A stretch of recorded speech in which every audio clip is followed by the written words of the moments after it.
We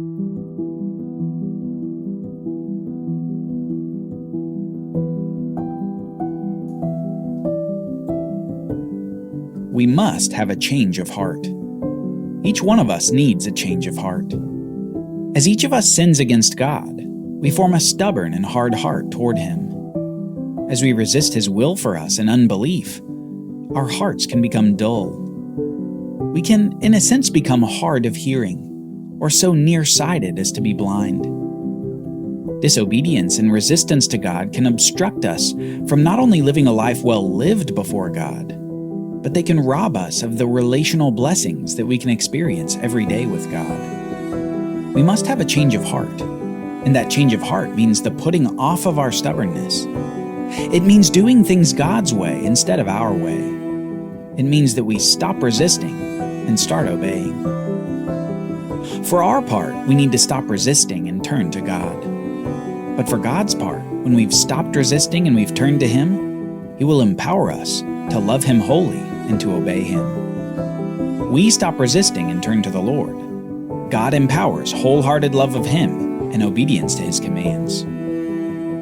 These two stages appear to encompass the whole concept of circumcision of the heart in Moses' speech in Deuteronomy.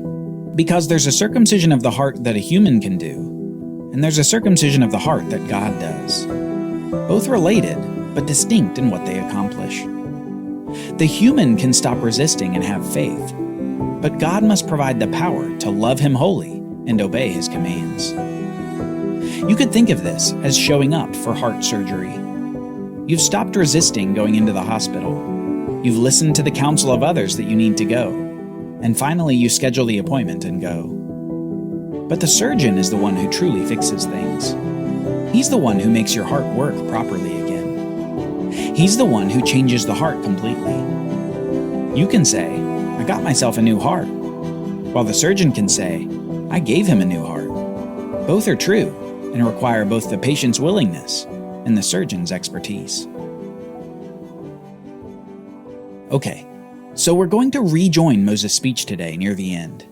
He spent chapter after chapter encouraging this younger generation, explaining the laws to them, and helping this generation see that they must love Yahweh, obey His commands, and take the land. But here near the end of the speech, we see the potential consequences of obedience or disobedience. We see what will happen if the people love Yahweh, obey His commands, and take the land. And we see what will happen if they remain stiff-necked, stubborn, and rebellious like the prior generation. We read this, starting in Deuteronomy chapter 28. If you faithfully obey the voice of the Lord your God, being careful to do all His commandments that I command you today, the Lord your God will set you high above all the nations of the earth. And all these blessings shall come upon you and overtake you, if you obey the voice of the Lord your God. Blessed shall you be in the city, and blessed shall you be in the field. Blessed shall be the fruit of your womb, and the fruit of your ground, and the fruit of your cattle, the increase of your herds, and the young of your flock. Blessed shall be your basket and your kneading bowl. Blessed shall you be when you come in, and blessed shall you be when you go out. There's even more about blessing that Moses says, but I think you get the idea. If the people obey the laws that God has given them, they will be blessed more than they can imagine. They will never lack food or water or children. They will be forever victorious in battle, and they will be the head of all the nations of the world. Israel will be blessed in the land promised to their fathers long ago. But this blessing had a flip side to it too. If obedience meant blessing in the land, disobedience meant cursing away from the land, and this cursing would be most severe.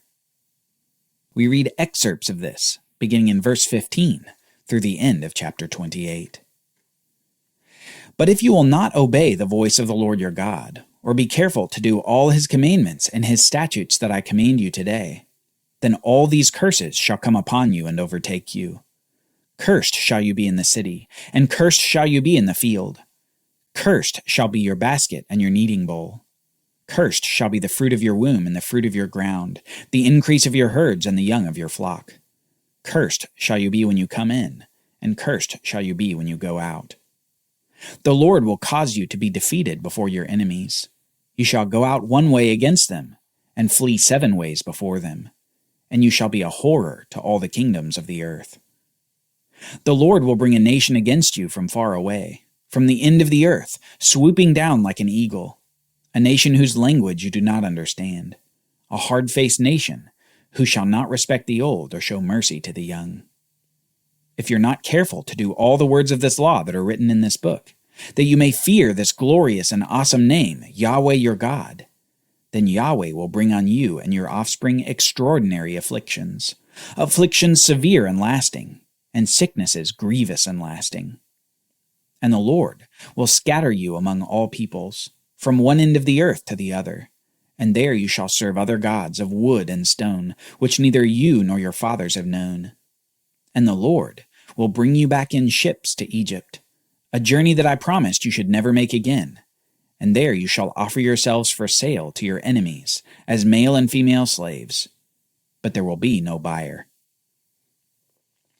God's blessing is amazing and prosperous, but his cursing is awful and severe. Through Moses, God provides a warning to the people, lest they disobey once they are in the land. A warning that speaks of nothing but utter devastation on the people, total defeat, total discontentment, total panic and sadness. And as if to cap it all off, he says something that probably hit the people with great impact. He says, "And the Lord will bring you back in ships to Egypt, a journey that I promised you should never make again, and there you shall offer yourselves for sale to your enemies as male and female slaves, but there will be no buyer." Effectively, he says, you were slaves in Egypt before Yahweh saved you. And if you disobey him in the land, he'll send you back to Egypt, where you'll try to sell yourselves back into slavery. But things will be so bad that they won't even want you as slaves. They will look at you with such horror as to want nothing to do with you. This is a sobering warning. You can imagine the camp of Israel in a sort of deafening silence after Moses spoke these words. While they may have rejoiced at the blessedness that would come from obedience, they're probably stunned at the horror of the cursing that would come upon them for disobedience. But what he says a few paragraphs later would stick this in their minds like perhaps nothing else. Let's read starting in Deuteronomy chapter 30. "And when all these things come upon you, the blessing and the curse which I have set before you, and you call them to mind among all the nations where the Lord your God has driven you."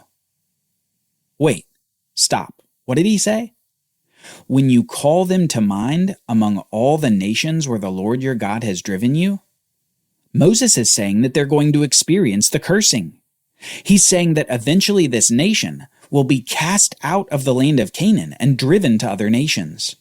They will experience the curses that he's just spent paragraph after paragraph detailing to them. You could probably have heard a pin drop in the camp. The shock of this statement must have caused immediate exasperated sighing and more than a few gasps. Their future was known by God, and their future was exile from the land. From the land they were about to enter. They must have thought their whole journey from Egypt that they were approaching the end of history. They must have thought that once they came into the land, that God would send his king to reign over them from the tribe of Judah, that evil would be defeated once and for all, and that they would live prosperously forever in the land promised to their fathers. What a paradigm shift this statement must have been for the nation. They weren't approaching the end of history. They were only coming into the land for a temporary stay. They must have felt like the ground was shifting under them as they overlooked Canaan from their camp there across the Jordan River. But that's not all that Moses said. He still gave them hope for the future. God wouldn't be finished with Israel when he scattered them. No, he still has plans for this nation. Moses said this, "And when all these things come upon you, the blessing and the curse, which I have set before you, and you call them to mind among all the nations where the Lord your God has driven you, and you return to the Lord your God, you and your children, and obey his voice in all that I command you today, with all your heart and with all your soul, then the Lord your God will restore your fortunes and have mercy on you. And he will gather you again from all the peoples where the Lord your God has scattered you. If your outcasts are in the uttermost parts of heaven, from there the Lord your God will gather you, and from there he will take you. and the Lord your God will bring you into the land that your fathers possessed, that you may possess it, and he will make you more prosperous and numerous than your fathers. And the Lord your God will circumcise your heart and the heart of your offspring, so that you will love the Lord your God with all your heart and with all your soul, that you may live. Israel has a hope, and their hope lies in a circumcised heart. When Israel collectively turns back to Yahweh their God, when they stop with their stubbornness, when they have faith like their fathers had in the one true God, then they will return to the land. Then they will be blessed by God and have their hearts circumcised by God himself, so that they can wholeheartedly love him. The people will have to stop resisting heart surgery and finally submit to the master surgeon. Only then would they find the abundant life that they seek in the land of Canaan. Moses has told them about the blessing and the curse. He has shown them the two paths, and he's told them that Israel will eventually take the wrong path, but he hasn't left them without hope. Eventually, God will restore them. Eventually, God will bring them back. Eventually, this land will indeed be the land of Israel forever. But not yet. What they need first, and collectively, is nothing less than a circumcised heart. Join us next time as Moses concludes his speech, but not before a word of encouragement. Encouragement to be strong and courageous and take the land of Canaan.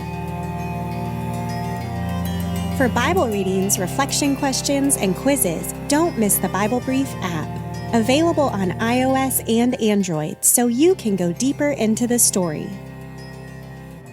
The Bible Brief is a project of the Bible Literacy Foundation, a nonprofit dedicated to helping you learn the Bible. Give to support the Bible Brief by visiting BibleBrief.org or tap the Give link in the show notes. Thank you for supporting the Bible Literacy Foundation.